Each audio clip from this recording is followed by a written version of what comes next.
we can just move our Tuesday, Wednesday practices to Sunday and Monday to take Tuesday off, and then we'll have Wednesday and Thursday for prep before we fly to Raleigh.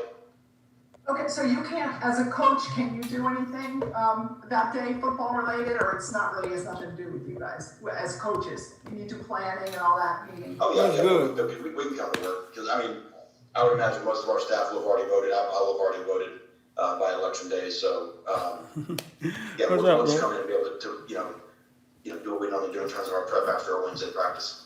Do you guys talk about, like, the players? You're talking about the Social Justice Council or whatever. Do you guys among yourselves talk about the different points Now of get in view? here, hit the like button for me and share for me, man.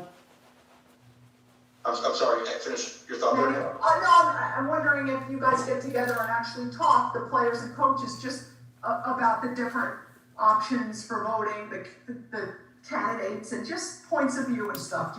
Well, we don't want to get into points of view, right? Because that's not really our place to tell anybody who to vote for. But what we are doing, we are having a meeting this week, and what we are doing is we're trying to really explain to our players the ins and outs of local government. I think everyone understands, what it means to elect a president. But I don't know that our players have the understanding of who's in charge really of what on the local ballot, because obviously a lot of what occurs in our community is really dictated by the local governments, county or city. And we don't spend enough time, I think, on that. Right. Who's in charge of this? Who's accountable if I don't like this about something in my community? And a lot of our guys don't know. So that is something we're going to have a meeting on later this week. It's just kind of a sort of a crash course in civics. So when you understand when you're looking at these names on the ballot, everyone spent a lot of No need, man. Hit the like button for me. time and resources on the presidential election, which is a super big deal. But there's a lot of other ones that we're voting on. Can you ask Manny next week that it can equally impact how the conversation with King, but him coming back next year? So I want players to have an understanding at least of That's a good question, man. That person, this Let me see if I can raise my hand. Let's see. How does government work in general? Thank you. Great. Next, we'll go to Manny Navarro from The Athletic. Manny, go ahead. Hey, Coach Diaz. So we've talked about offensive tackles and recruiting offensive linemen and how tough that can be. It feels like maybe you guys have addressed it this year in getting better offensive tackle play, especially against those big athletic defensive ends and pass rushers. Zion Nelson graded out well according to Pro Football Focus last weekend, one of the best in the ACC actually against the pass rush.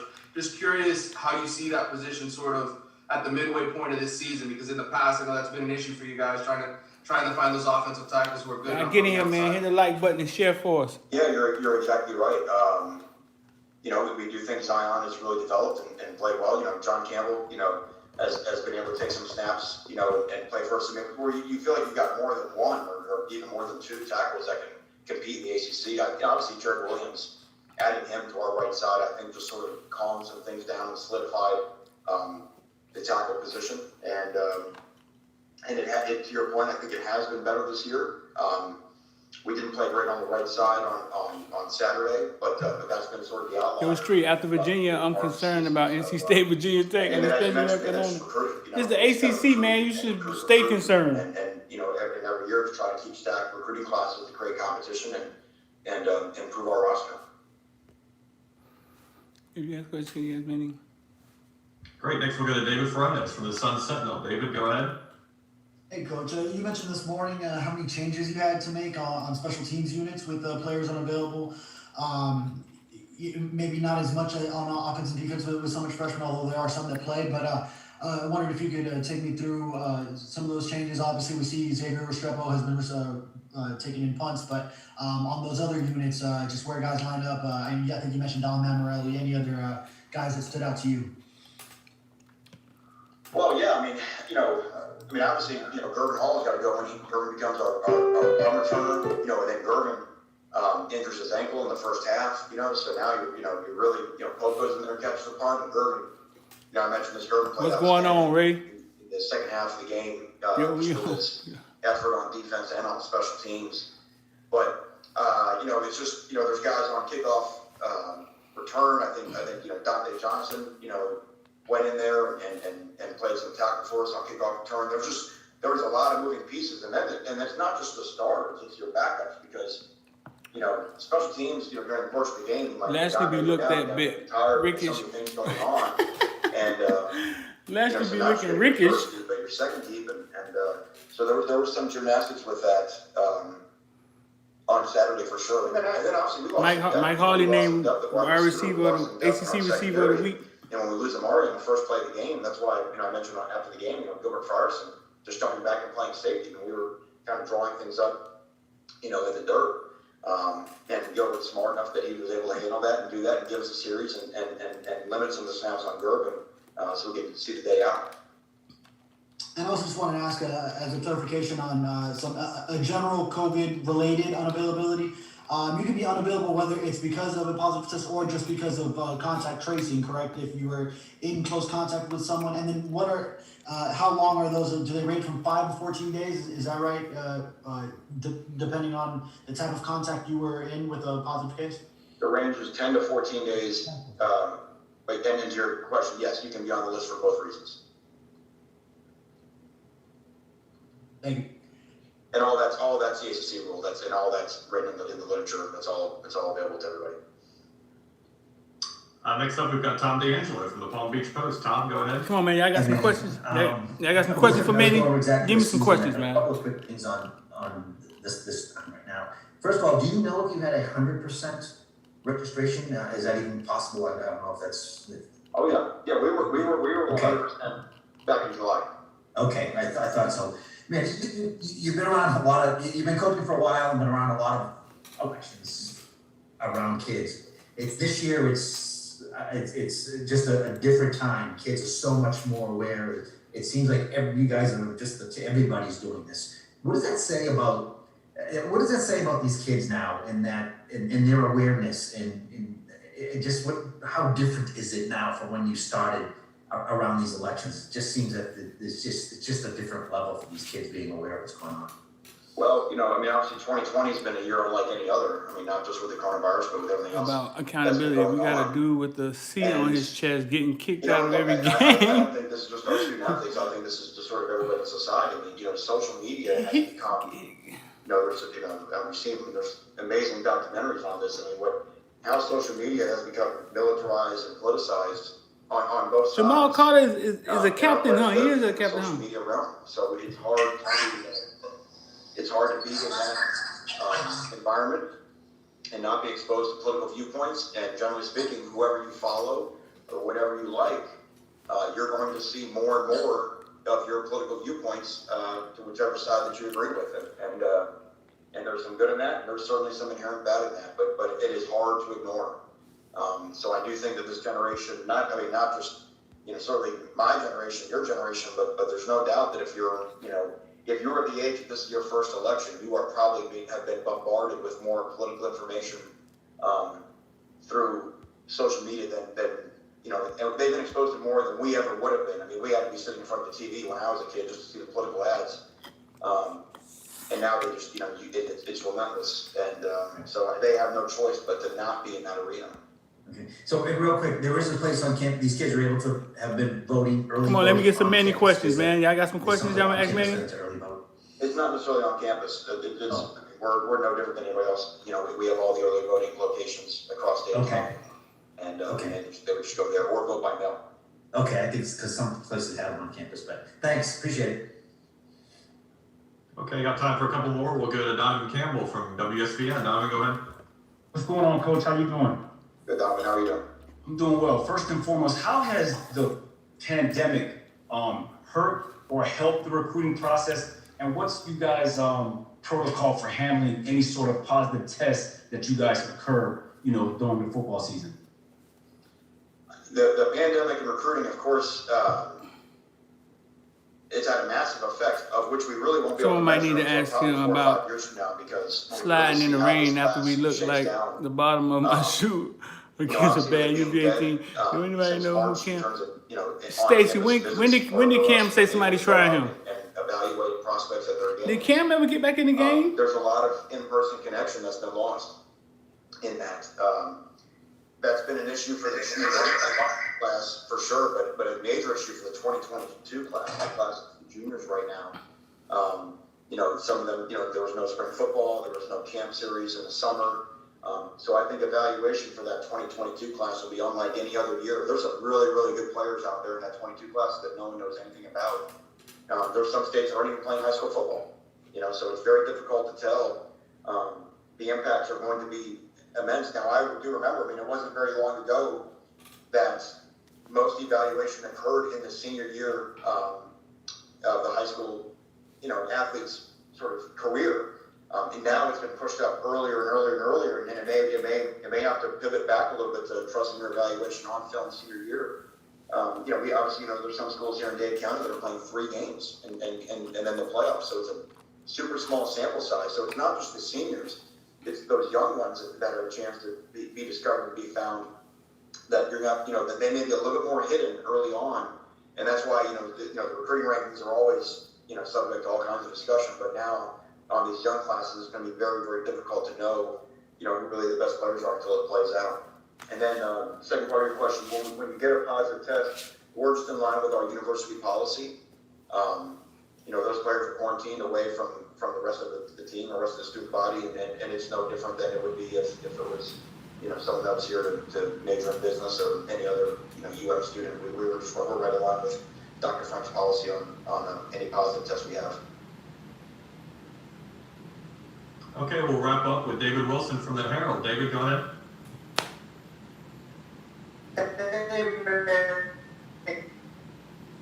Sort of following up on that recruiting for you guys, I'm curious if there's anything different you guys are trying to do this week with maybe some of that extra time to, whether it's just, talking to more kids or anything you can do.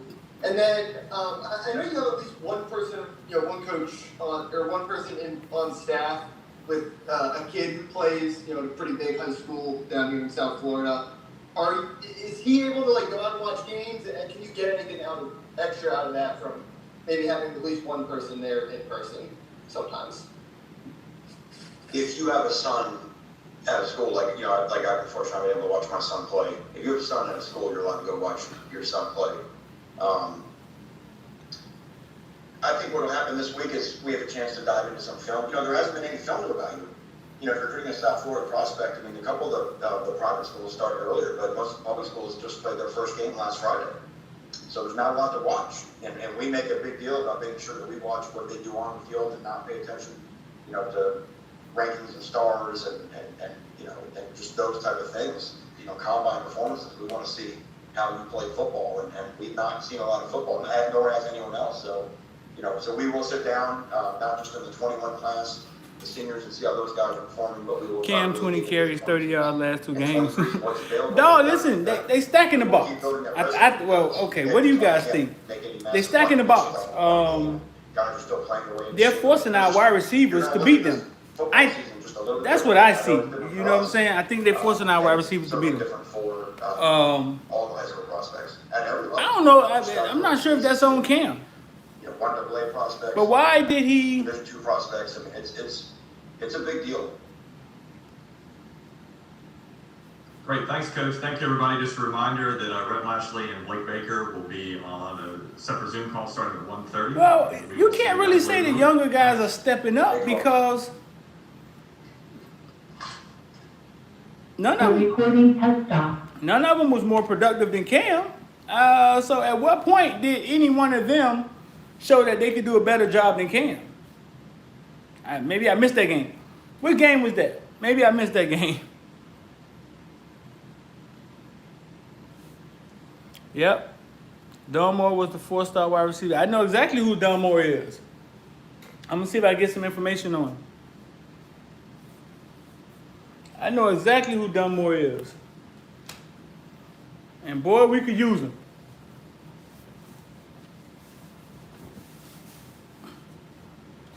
I don't even know why he went to Penn State. But it was a big old bag. So we got Lashley and Baker at 1:30, I think.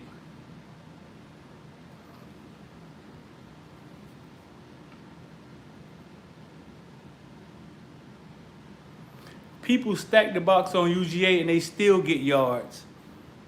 That's not a good football response. Like, I'm not understanding what you're saying, bro. Like, what are you saying? Like, if somebody stacked the box, they're intending to stop you from running the ball. I mean, I'm not really sure what you mean by UGA still get yards when you stack the box on them. When somebody stack the box, they're going to make you less efficient at running the ball and going to force you to throw.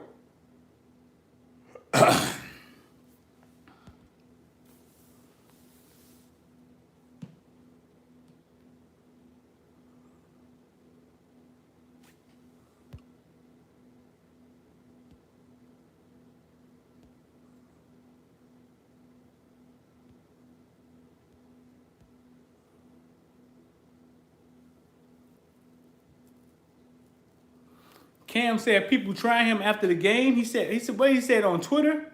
Where he said that?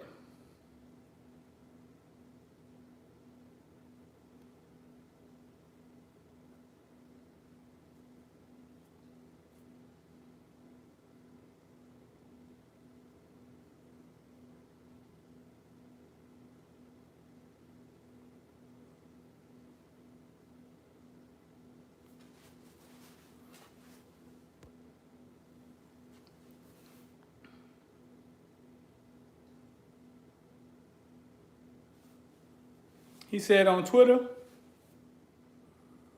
Oh boy. And then Cheney put on Instagram, you wouldn't believe me if I told you. Something like that. And my first thought was, is he gonna start? I'm just saying, so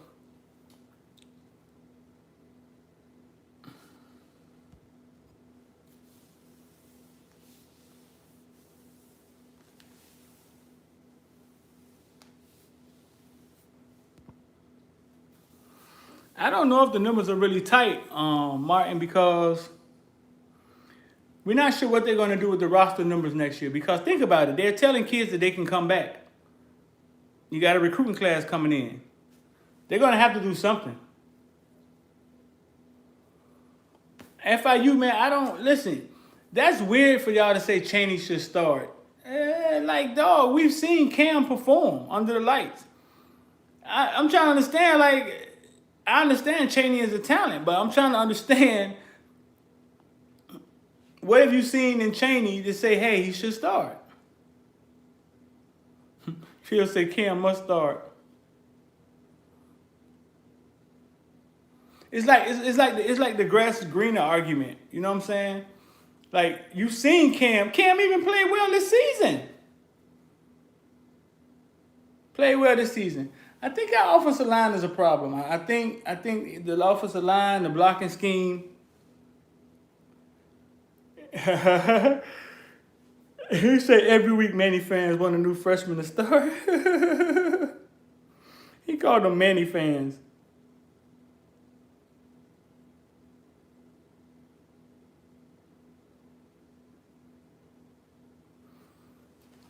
Manny fans. But yeah, man, I don't understand. Like, yeah, Cam has had some bad games. Because defenses are, that's how they're playing it. They're playing it to stop the run. The question is, what are we going to do?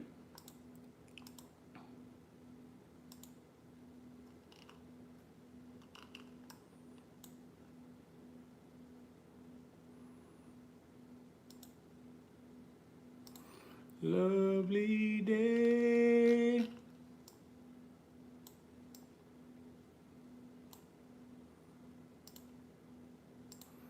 That's the question.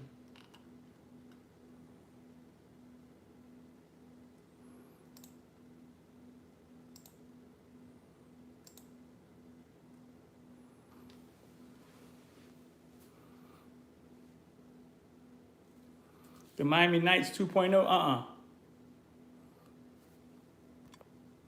Y'all hit the like button and share for me. Play section is a problem too. You don't run a 210-pound running back up the gut. I don't know. Lashley gonna have to get it together, man. If If he the genius that we say he is.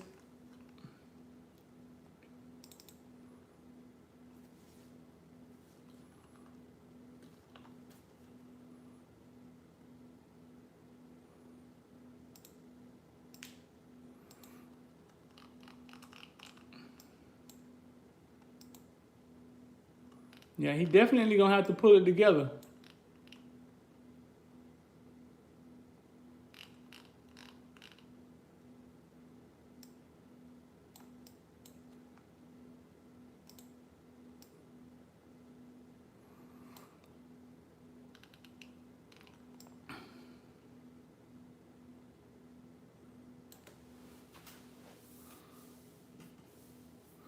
Lovely day.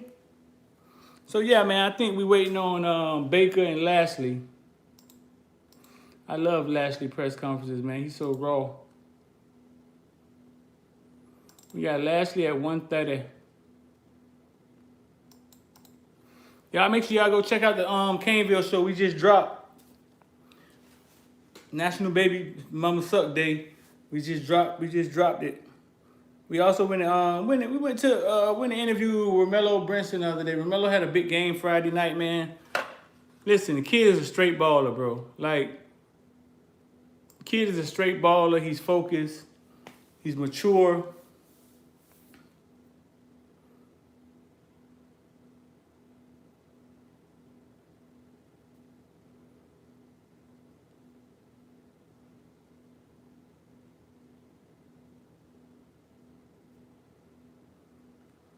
I don't think since Cam starts, he runs defenses when they.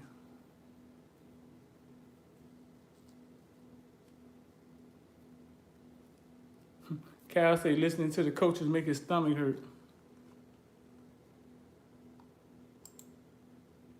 About that, and then also you had such a good start to the season with his production. What have you seen from him of late? I've talked to him briefly. Coach Hickson's talked to him. It was a tweet, and kids tweet a lot of things these days. That's kind of how kids vent, right? You're talking about Twitter. Cam. I'm not totally sure what Cam really meant, other than I know he's frustrated. The last couple of weeks maybe haven't gone as well as he'd hoped, but he's a passionate kid. I know he's going to work really hard. He's a big part of what we're doing. Obviously, the first 3 weeks did really well. I think it's probably a team effect in terms of, we could be better in a lot of areas over the last couple of weeks. But at the same time, those young running backs have been running well too. So you have stuck that in there. Really what he meant, to be honest with you. Coach, we're going to go to Gary Furman from Canesport. Gary? Are the young running backs running well? So we've had a chance now to obviously watch half the season, and there seems to be a disparity on the offensive line between pass blocking and run blocking. And, pass blocking, even though I'm sure you've probably given up a couple more sacks than what you'd like, it's been markedly better than what it was last year when they were giving up, 4 or 5 sacks a game. But the run blocking really seems to have become a struggle now for 4 straight games. Can you talk a little bit about that and what the reason is for it? And is it limiting you in terms of your rollout of your offense and what you can call on game day? I do agree with you. I think we can be better in all aspects, and that's one of the things that an off week allows us to do is go back as coaches and really look at the first 6 games. Off week, all the off week do allow us where we were, lose the next game. What we need to work on, the guys that are struggling, what they're struggling at. So I think it comes at a really good time for us. I do think, obviously against Clemson, we didn't run the ball very well at all. This past Saturday night, especially with some of the run boxes we were getting, we needed to be better running the football. And I think that helps any offense. So I don't know about limiting us, but we'd like to run it better. I don't know about 4 games. We rushed for over 200 yards against Florida State, I think. And I felt like we ran the ball well against Pitt. But to your point, we can be better, and we need to be better. And I think that's what this week will allow us to do. I still think we're running the ball better than maybe the average, but we expect to run it better. We need to run it better. Through 6 games, it's been kind of a mixed bag. We had weeks we ran it well, not throwing it well. Now we throw it well, don't run it well. And Florida State, we kind of put it all together. So we need to be more consistent down the stretch. I think, that's something that we're really going to strive towards doing. But I have no doubt those guys will continue to improve up front, both in the run and against the pass. And just as a quick follow, can you talk a little bit about Tyler Van Dyke's development, and is he getting to the point where he's challenging Nkosi for number 2? We don't really get to see him. So how's Tyler coming along as a quarterback and in the competition at that position?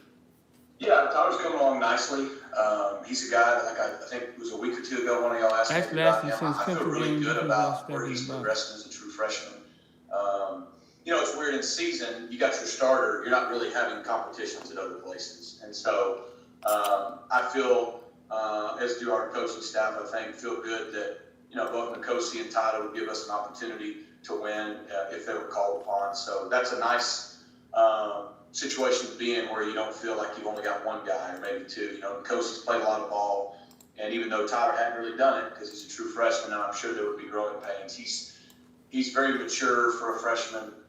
He handles himself and prepares very well, and I think he's gotten better throughout the course of the first 6 or 7 weeks of the season, which a lot of times kids hit that freshman wall. So I think even though y'all don't get to see him and nobody does, he's still progressing very nicely.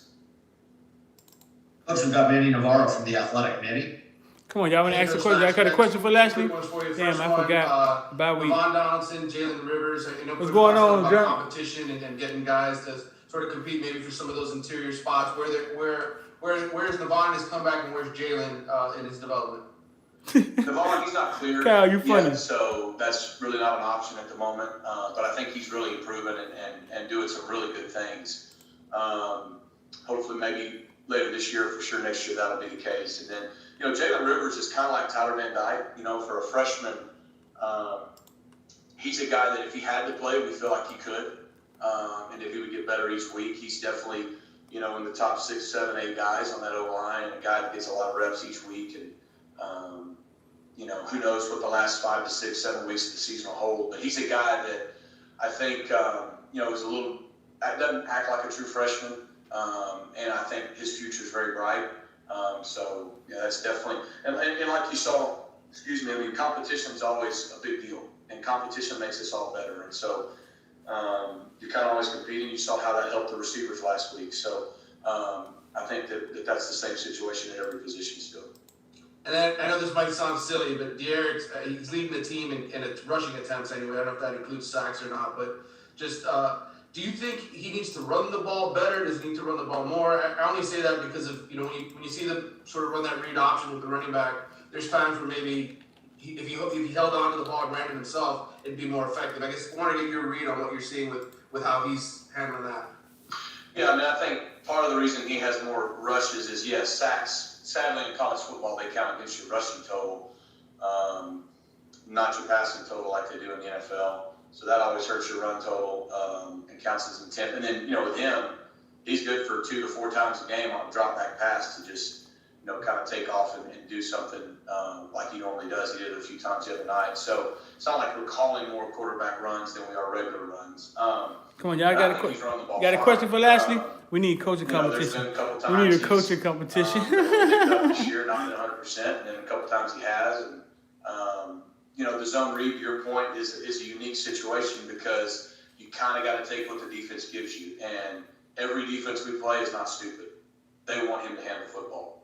And to your point, I think there was one time the other night, maybe 2, but definitely one late in the game that he could have pulled it and put a little extra pressure on the defense. And zone read is something he hadn't done in the past much, believe it or not. He didn't do it at Houston, didn't do it a lot at high school, so I think he's getting a feel for it. Does King have the ability to audible out when he sees the box stack? Good question. Florida State, he pulled a couple and did a few things. So I think he's getting a feel for it, but most of the time, maybe they're making him hand the football, and that's smart by defenses. Thanks, Coach. Coach, we've got time for a couple more. We're going to go to David Lake and inside the U. David? Yeah, just wanted to touch on the receivers. Obviously, they stepped up last game. did you kind of sense that was What has coming? Lashley learned And from also the too, first 6 just, games? an And what does he plan to observation, do wanted going to see if forward? you agreed, I guess. Oh, It seemed like that's a good in question, general, Martin. they were on the same Gonna make page me more look, with De'Aaron gonna make me during look the intelligent like I went to scramble private drill, school, though. quote unquote situation. I like that question. Throws on the sideline, etc. Y'all make sure y'all go Is check that out starting to the come last along video, too man. now that we're at the midpoint? Well, I hope so. I mean, I know I said it, I think it was last week, and it sometimes sounds like maybe wishful thinking, but the last couple I don't think weeks, King is hesitant about really ever running. I since think the Clemson King game, they were really good practicing. wants to throw the ball. And, didn't manifest itself against Pitt. We were close, and I know I said I felt like we were getting closer to having a little bit of a breakout, and it was really nice to see Mark Pope make that big catch on the sidelines the other night. Yeah, when Mark Pope made that catch, we dropped the new Mark Pope t-shirts. First play of the game was huge. Mike Hardy made some really nice catches, big third down across the middle. Even to your point, I think we scrambled once and he caught it on the side, twice actually on the sideline. D. Wiggins on the scramble. So those 3 older guys really stepped up and made some contested plays for us. And I think that's a great observation. With a guy like Eric, play's always alive. And they did a really good job one time on our sideline, really late in the game. I guess it was late in the third quarter. He scrambled on the third long and Hardy scrambled and we hit him. And D on that one. You like that Pope shirt? Y'all got to go cop them. We're taking the pre-orders. And so not only did they make plays down the field in the normal course of the offense, but 100% feel like we're getting more on the same page. They've got some confidence, I think, and that's something we really need to build off towards the second half of the season, no doubt. Coach, we got Barry Jackson from the Miami Herald. Barry? You skipped me. Hi, Rhett. I had one more thing on Cam Harris Barry for you. Jackson. When you and Eric watched the tape of his carries, it's been a 1.9 average for him over these last 4 games. Are you seeing a player who just simply doesn't have the holes in front of him to do anything with those carries, or do you and Eric see areas where maybe he could maximize those carries a bit more? Probably both. I mean, I think there's, that's something we looked at already this morning. I mean, we're having in our run game uncharacteristically more negative plays than we should. And that's really kind of stunted our momentum at times. And that's not just on Cam Harris and the running backs. That's on our offense. And we could do a better job up front. Sometimes it's the quarterback. Sometimes I could put him in a better situation. It's a team deal, and nobody is to blame. I do think there are times where maybe earlier in the year we were getting downhill when it wasn't clean.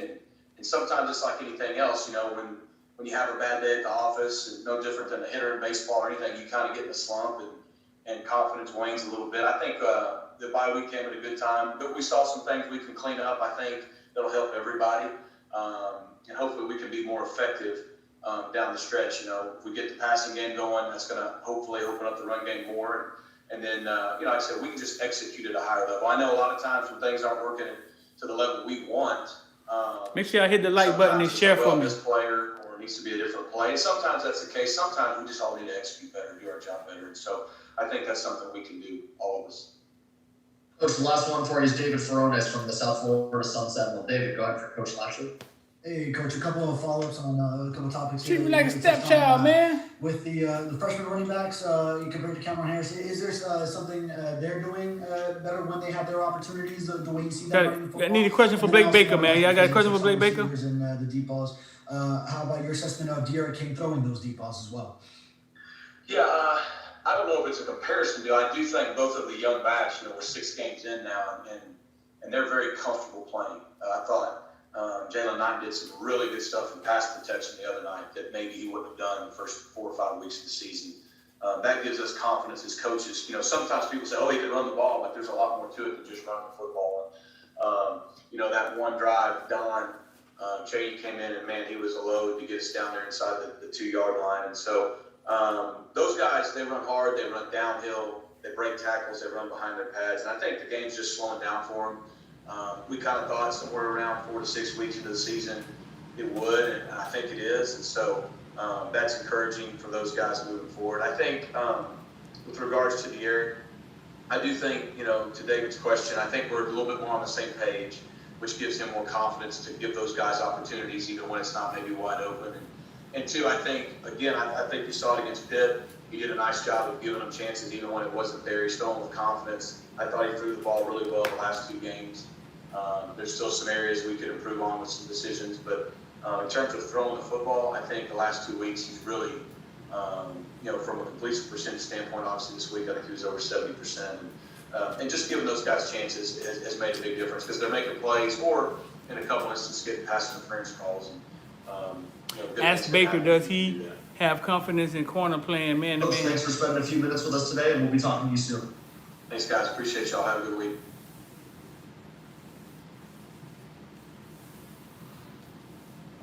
Corner's been playing pretty decent, haven't they?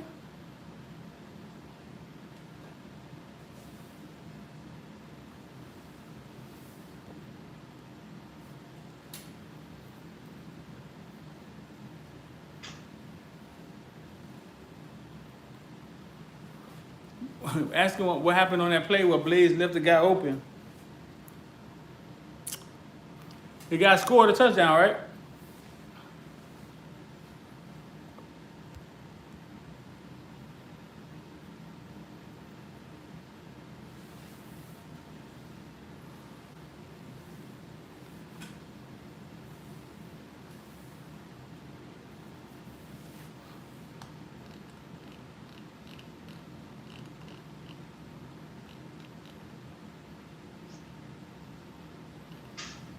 I think Cam mad because Robert Burns got meaningful snaps instead of garbage time snaps.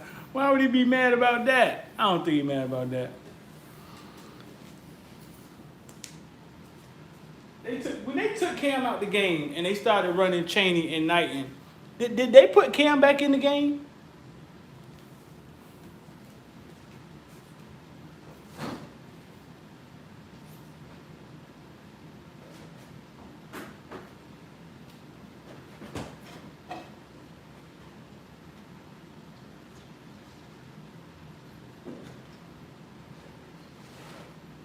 Coach, can you hear us? Yes, I can. Alrighty. How we doing today? Good, how are you? Good. Guys, just a reminder, please use the hand raise function earlier rather than later as we go through this. And we'll start with Gary Furman from Kingsport. Gary, go ahead. Hey Blake, how you doing this week? Can you talk a little bit about what's going on in the We're gonna ask Baker a question. safety with all these targeting calls and maybe just what you guys are doing in practice and during the week to try to address that? And, is it something that you are trying Man to is not fit at Miami. are you flirting with a ragged edge that you don't want to take the aggressiveness away from your safeties? But it's clearly a problem for you, and can you just elaborate a little bit on that? Yeah, it's definitely something we continue to address. You can still be physical without targeting, and like I say every week, I think some are malicious and some aren't. The young man. Amari Carter is a captain. Was not very He got a tall C in on the his first chest. place, and then he ducked. I think really the only thing Amari could have done differently is lift his head, raise his eyes, and maybe that doesn't get called as targeting. But no, Gary, it's something every single week. We it hurts. It obviously hurts the player. He's got to miss the remainder of the game, and then it hurts the team. Come on, you got a question for Baker? As well, so something we'll continue to harp upon. I know Coach Bandit does a drill every single week where we really talk about tackling low, and we just got to continue to harp on it. And then just one quick follow. Since it's an open week, I wanted to ask you about this. The question that we probably What can he do to help his game adjustments? From the fan base as it pertains Asking to why defense his defense is asking why how his do you defense Coach are Diaz keeping run integrate yards low, in but terms of sacks and game interceptions planning, down. making calls on game Martin, day. type that Obviously, again. Manny's been a 20-year defensive coordinator in college football. How have you guys sort of manage that, and can you just tell us a little bit about how the two of you work together to craft game plans and then call the game on game day? Yeah, I think overall, I think it's a collaborative effort between everybody in the defensive staff, especially when it comes to game planning. It's something that Coach Diaz and myself have always believed in, and everybody in that room has a voice. And if you don't agree with it, What can he do to help his game adjustment? we're not going to yell at you or get mad at you, because everybody has value, from GAs all the way to defense coordinator, and obviously Coach Diaz is the head coach. So it's something that we've always done. I think it gives guys ownership in the room as well. Well, Scott, appreciate that, bro. I don't ever foresee that changing, and as far as calling the game, same thing. Everybody has a voice. Now there's times where, it's, there's one voice and it's kind of, it is what it is. But at the end of the day, I would say Coach Diaz and I, it's kind of when he was the same thing when he was defensive coordinator. If I ask a suggestion or if he gives a suggestion, we'll talk. You're right, Taz. Why are the second and sex down? If he asked me for something or if I suggested something, we talked it through. We've always had that relationship, and that hasn't changed, regardless of what our title is. So you sure interceptions and sacks are down? Been, how I always see it going, and everybody's on board with that. Coach, we got David Lake from Inside the U. David. Yeah, Coach, I want to ask you about the defensive line. Finished with 2 tackles for loss, 1 sack. On the last touchdown, of course, not at the usual that level. was the touchdown with Blaze, the last days touchdown? From that unit, or is it Virginia's offensive line being pretty good, their quarterback being pretty slippery, all the above? I guess, what's your assessment of the D-line from that game?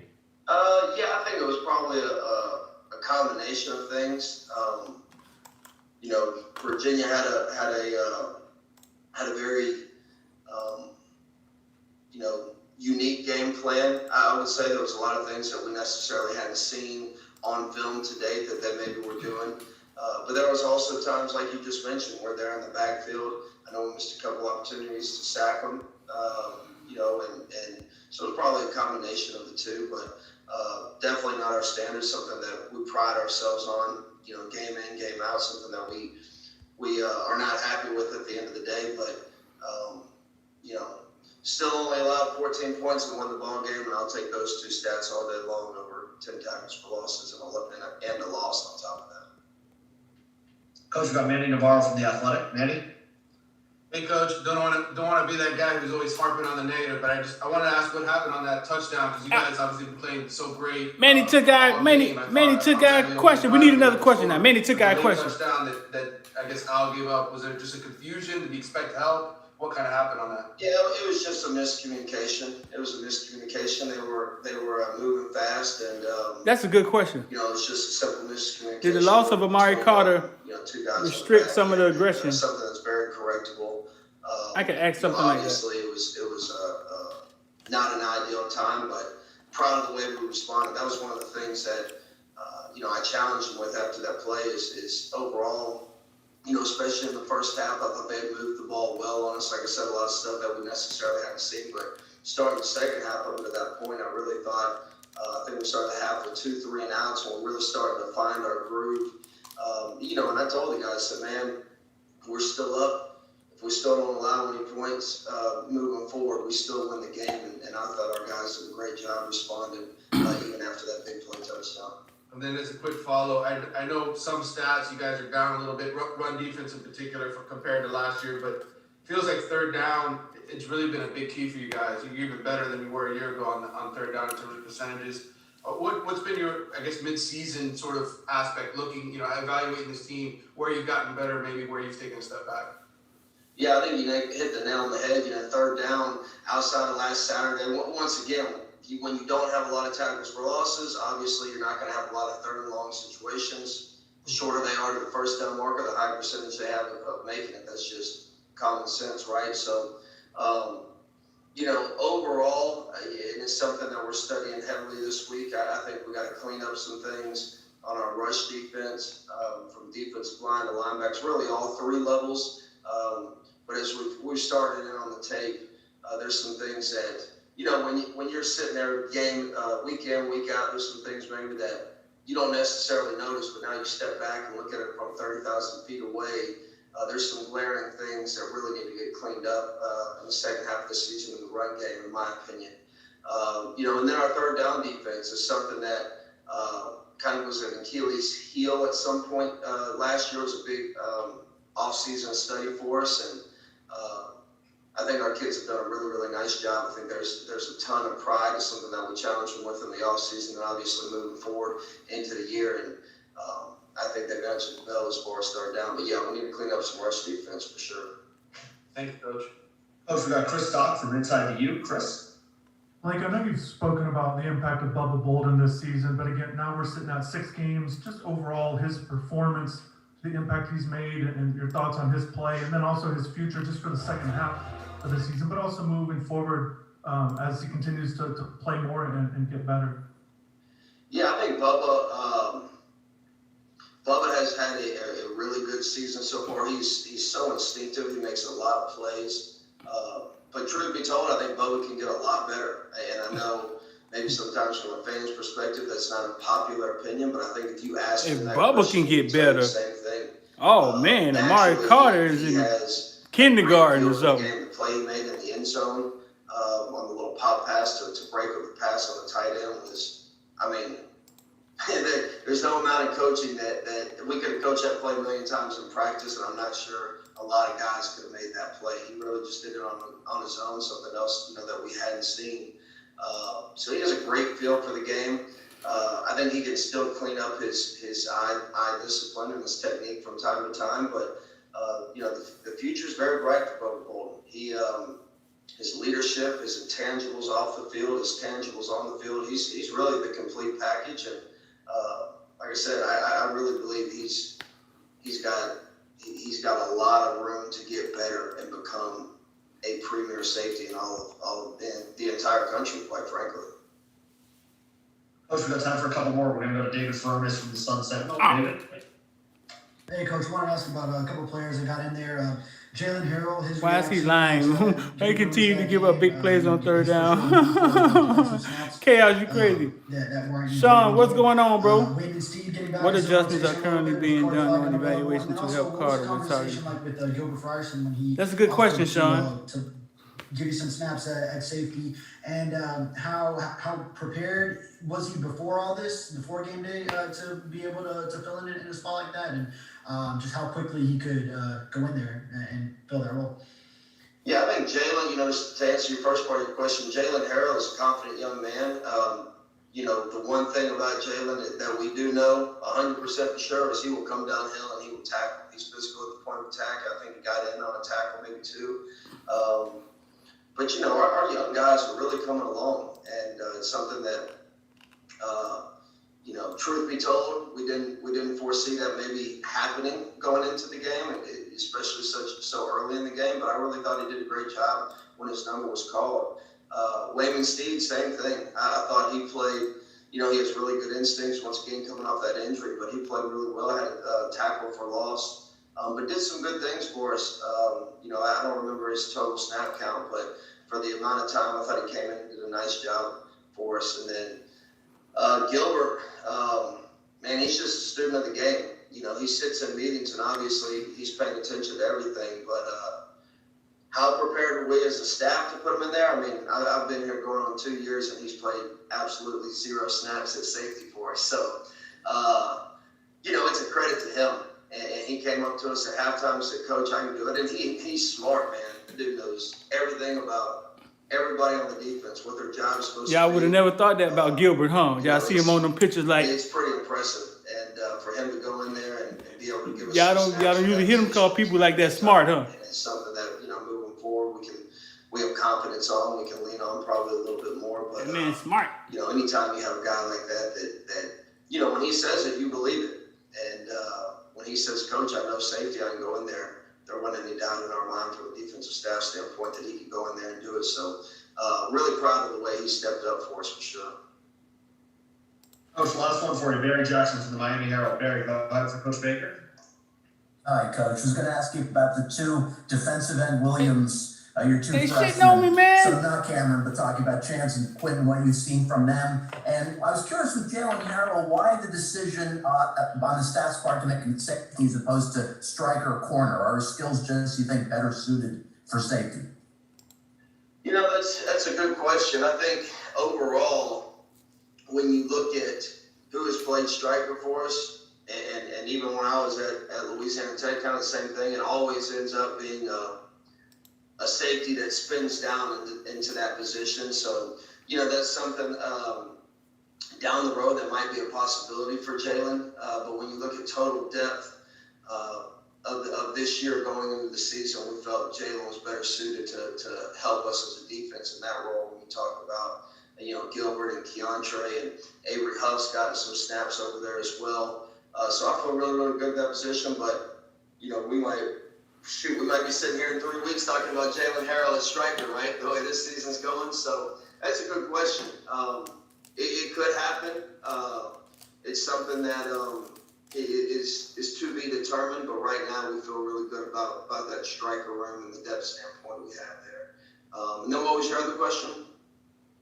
Right, just about Chance and Quentin Williams, just skills that you see both of them like.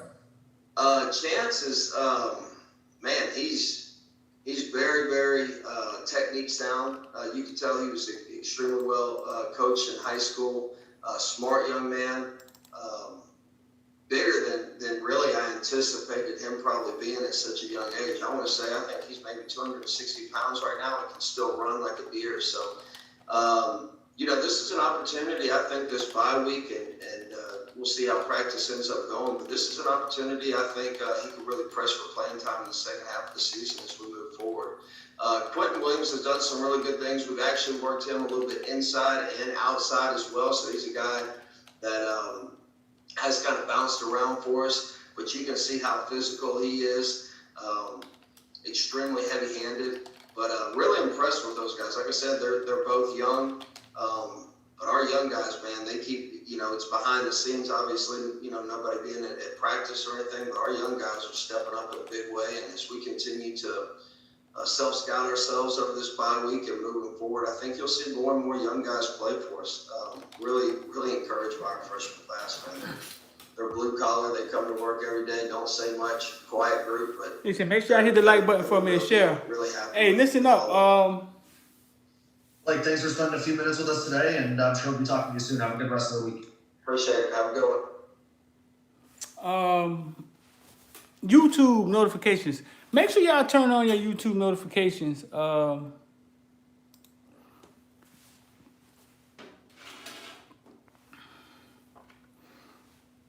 Make sure you turn on your YouTube notifications. YouTube, so you gotta have the alert bell, you gotta have notifications, you gotta have all that going, man. All of it. So what's up with y'all, man? Y'all talk to me for a minute. I got a little bit of time. I got a little bit of time.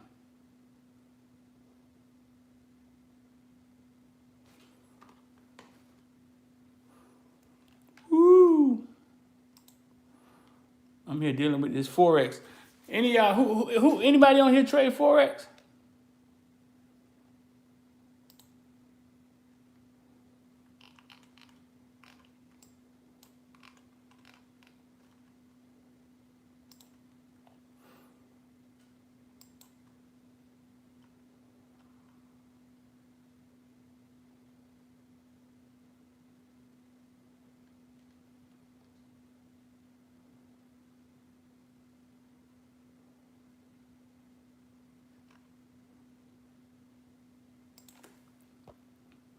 Streeter, was the last question you asked was when you asked last year, do him and his family like Miami and plan on being here maybe? Nah, that wasn't the last question I asked. I don't think, I just said something to them. I just joke with you guys, man. I don't think that have anything to do with it. I just think they run out of time and they put me at the end. I don't know. Like being in the back of the bus. I don't know.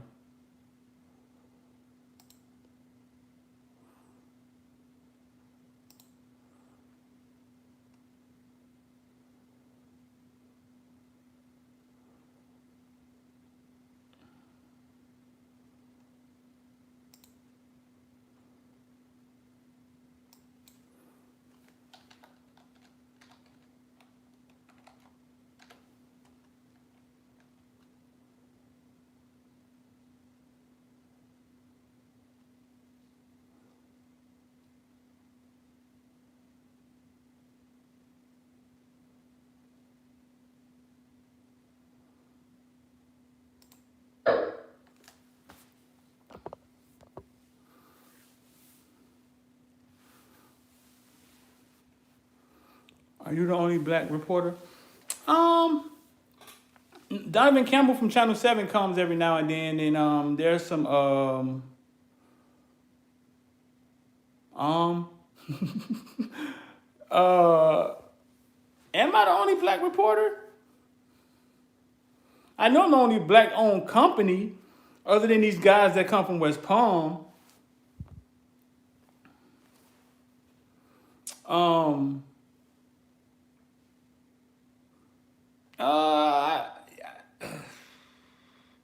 Yeah, I never looked at it like that. No, yeah, I guess I am the only black guy that consistently is there. They don't call on you because you're independent and that's messed up because you have an audience. I have a huge audience, but you got to understand, they don't understand social media.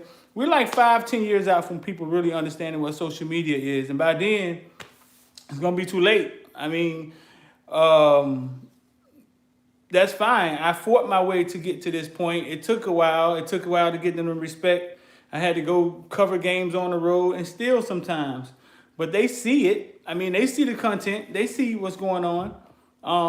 They maybe didn't like we made a picture of Mari Carter. I don't know. That's just me assuming. They didn't say anything to me about the Target picture. My channel make you feel like you're in Miami? I appreciate that, man. I really appreciate that. I'm glad you're a member too. Treated was the last question you asked his family in Miami being here.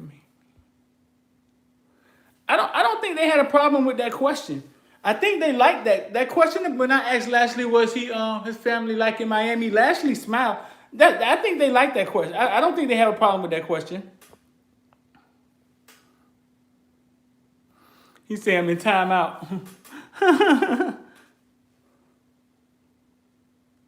I doubt it.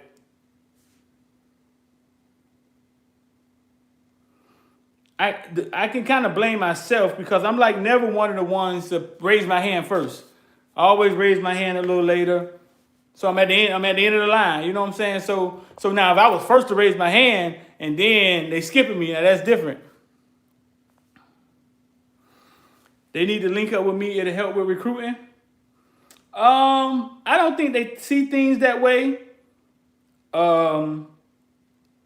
I don't think they ever want to cross me. Like I don't think I don't think they ever want to do that either. This was us last night. This was last night. We're gonna put that out. We're gonna put that out soon. So if he got his, I don't know why y'all don't have y'all's.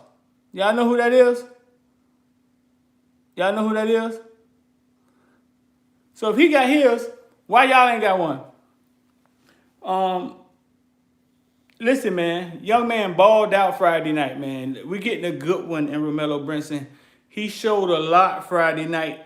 They had to force him in to come play cornerback. And man, he went out there and did his thing. You hear me? Like, I mean, the man was shutting screens down, making tackles.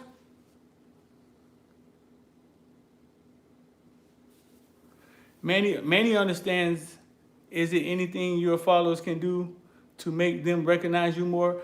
What come on? I see y'all seem to be really concerned about Footballville, man. Maybe I should start like a focus group or something, dog. Where a couple of y'all, 2 or 3 of y'all come and we sit down and we brainstorm and see if we can create like a mob. You know what I'm saying? Like, like if they bother us, it's like cancel culture, like gays and stuff. We need a Target shirt for Carter. Mandy understand, is it anything? Mandy, listen, man, the way you can tell, the way you tell the present is you go back to the past.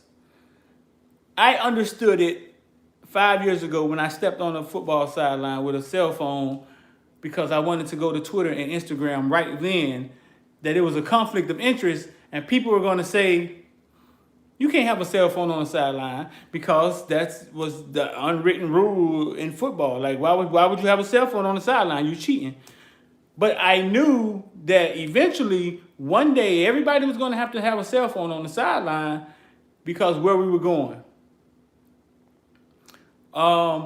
So I say that to say, I've been breaking boundaries, man, since I started Footballville. I've been breaking down barriers. I remember sitting in that room with Susan and Gary Furman, and like they wouldn't talk to me. Like they not intentionally like wouldn't talk to me, but it's just like, why you here? And when they saw that I wasn't going anywhere, then we eventually became okay. But even a lot of them don't understand. I probably don't understand their world. I'm sure some of them are making a lot more money than me. I'm sure Gary Furman is making a lot of money out of those subscriptions. But I think a lot of them can't see the future and what social media really is. And I can. You know what I'm saying? I know what it is. It just haven't slapped most of y'all in the face yet.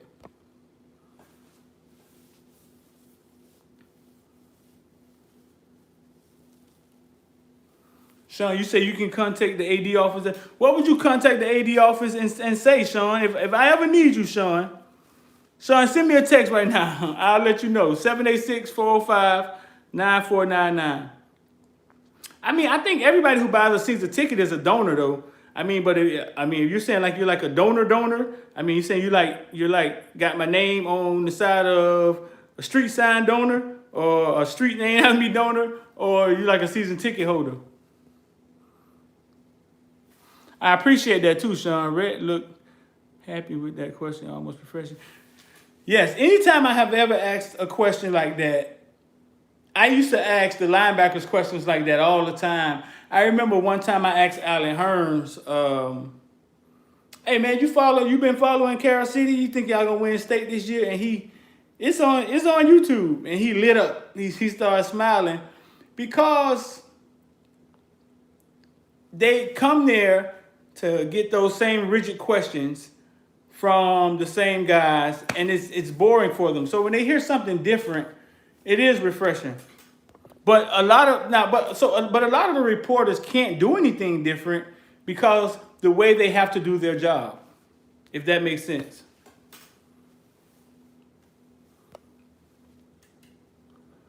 Do we think they should move Carter to linebacker? Man, when I look at Carter, show of hands. Can Amari Carter play? Is he a really good safety? Just let me know. Show of hands. Yep, y'all had DJ Ivy obituary written already. Obituary already wrote. Printed out, shipped out.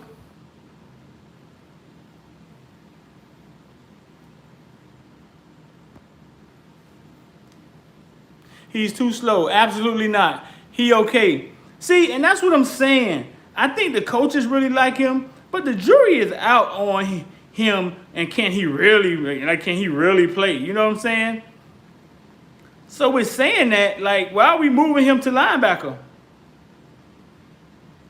Just because he's illegally hitting people don't mean he want to kill people. I mean, it's one thing hitting the wide receiver. It's another thing when the tackle is pulling and you got to deal with him. Ask Sam Brooks. That's why Sam Brooks is less effective right now, because he's probably figuring out how to deal in traffic like that. Listen, man, that was us yesterday. Y'all ain't tell me. I ain't getting no answers, man. Y'all know who that is? Y'all see he got his Caneville shirt. Man, y'all, that look blurry, y'all. Can y'all see who that is?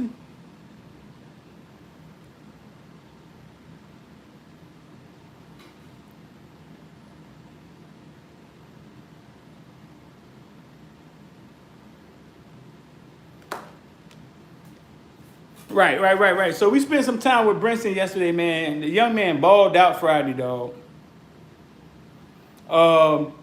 Romello showed us a lot Friday. Romello came in at cornerback, made some tackles, made some big plays. He got knocked out. He got hit a couple times. He stiff-armed a couple people. He guarded Keith Brown. Listen, the things that happen in Miami, man, are epic shit, bro. We have video of Romello Brinson guarding Keith Brown, guarding Lamont Seymour, the Lawrence Seymour's little brother, the wide receiver that's committed to the University of Miami. We have video of Cameron Kitchens for the money running down Amari Carter to stop a touchdown. That's wide receiver one. We have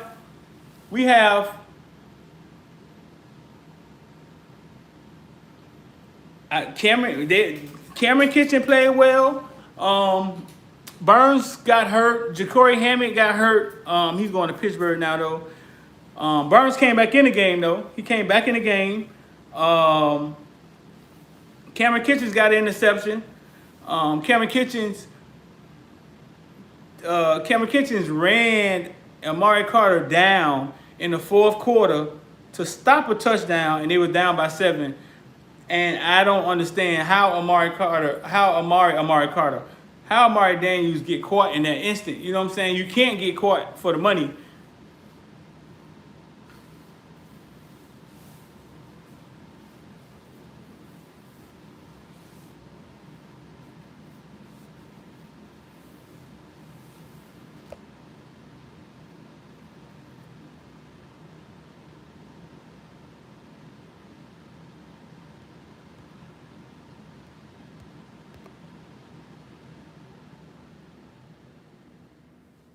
He said he can't believe it.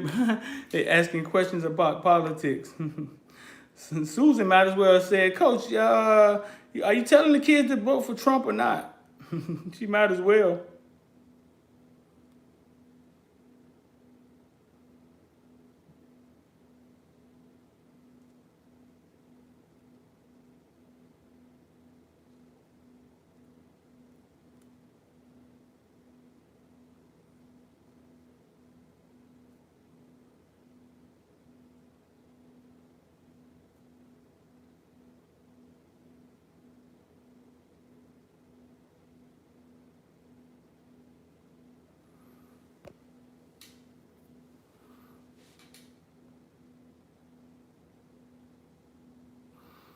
Was disgusted with the game.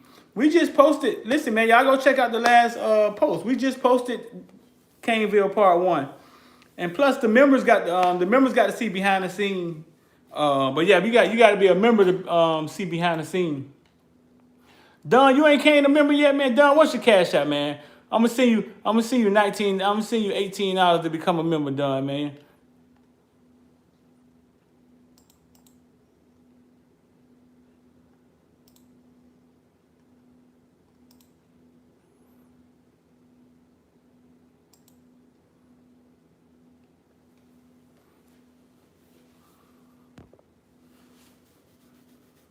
Yeah, Susan be tripping. Yeah, so we did behind the scenes for the members. But we just dropped the Caneville show. Baby Mama Suck. National Baby Mama Suck Day.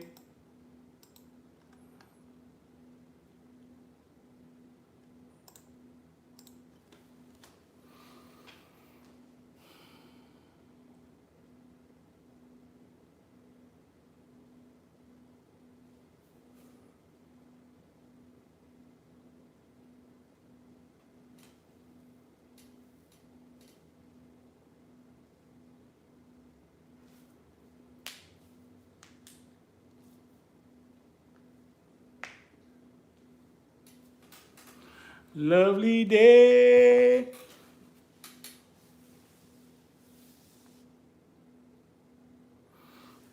What you mean what's going on with Tim Burns' recruitment? He in the class.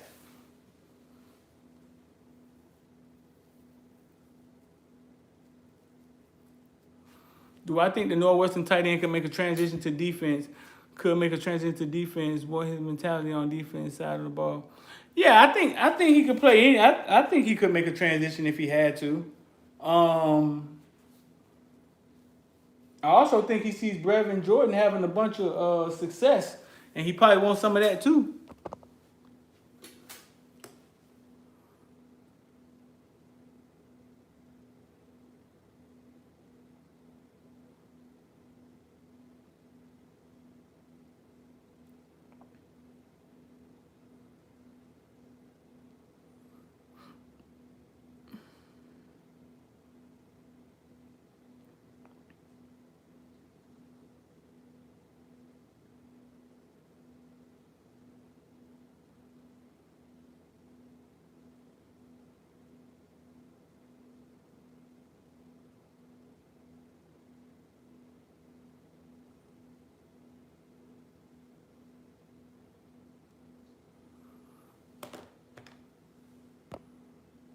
Brittle Bones Jordan can't stay healthy. I know. I feel so sad because he talked about that at the beginning of the year too.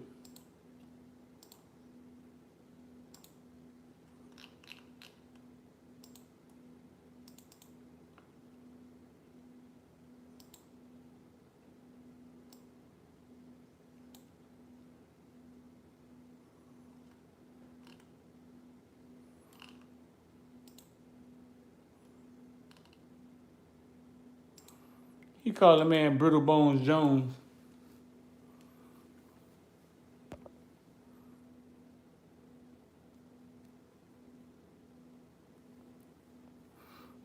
T2 played well. Yeah, T2 played well.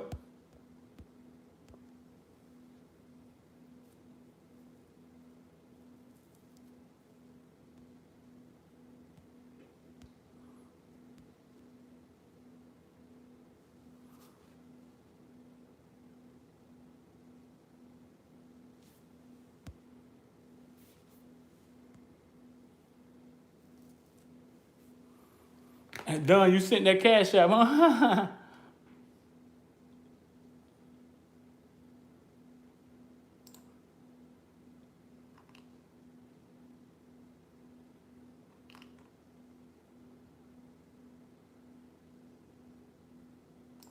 Lovely day, lovely day, lovely day, lovely day.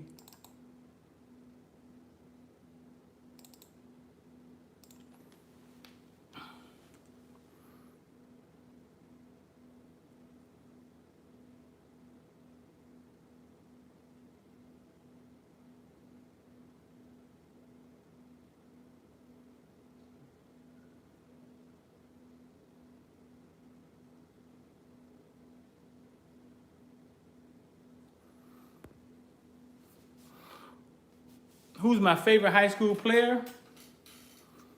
Right now, Ja'Cory Brooks. I would say Ja'Cory.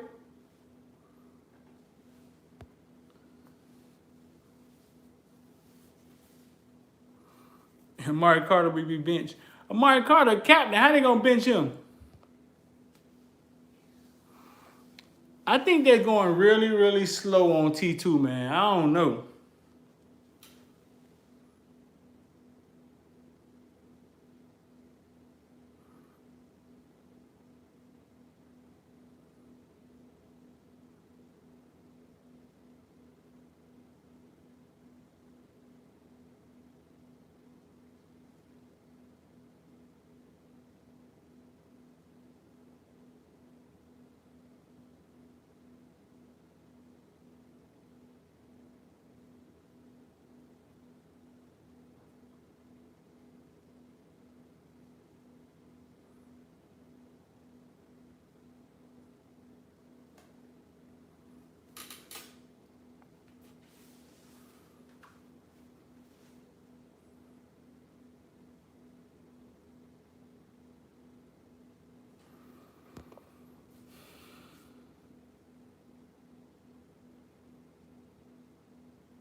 Which Junior do I think leave early? Bubba Bolden?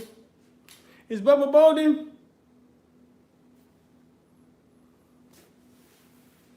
I don't think, who on this team can leave right now? I don't know.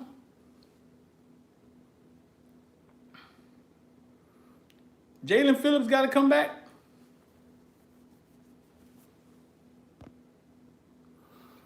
Curveball. Why don't you think Miami should go after T2?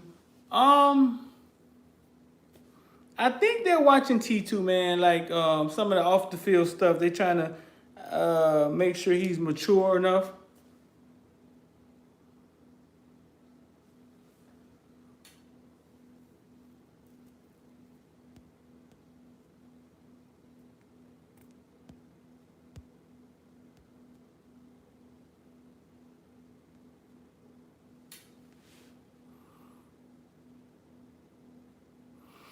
Judge said Amari Carter need to be a running back.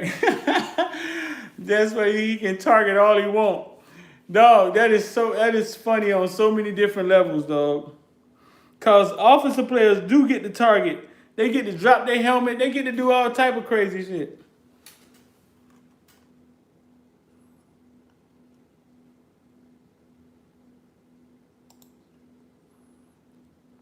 But all right, man, I'm gonna get up out of here. Or hit the portal. Does Brown still play with Central?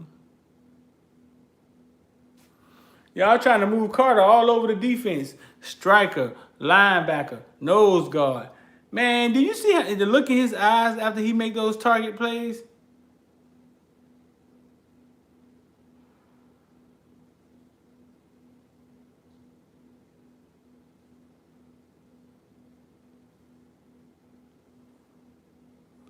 Man, that man don't want to play no football, man. I don't know what's going on with dog, man.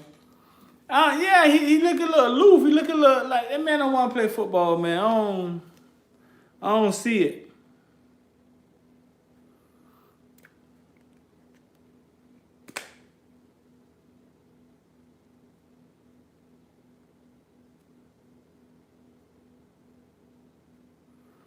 I don't know, man. He may have a big plan up his sleeve. The spook that sat by the door or something, man. I don't know what's going on. And Bandit was all over him. That was Bandit boy, wasn't it?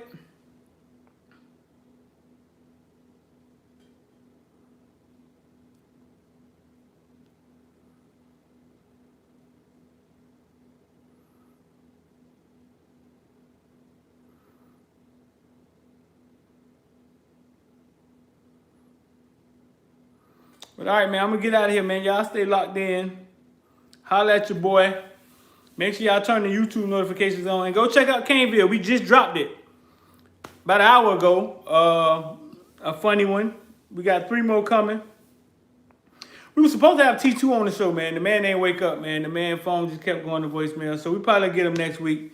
We talked to Romello Brinson, but not on the Caneville show. We're going to put that out. We got some cool stuff coming with Brinson. Make sure y'all go cop the new Pope shirt, man. Footballville.shop. Footballville, man. I'm out here.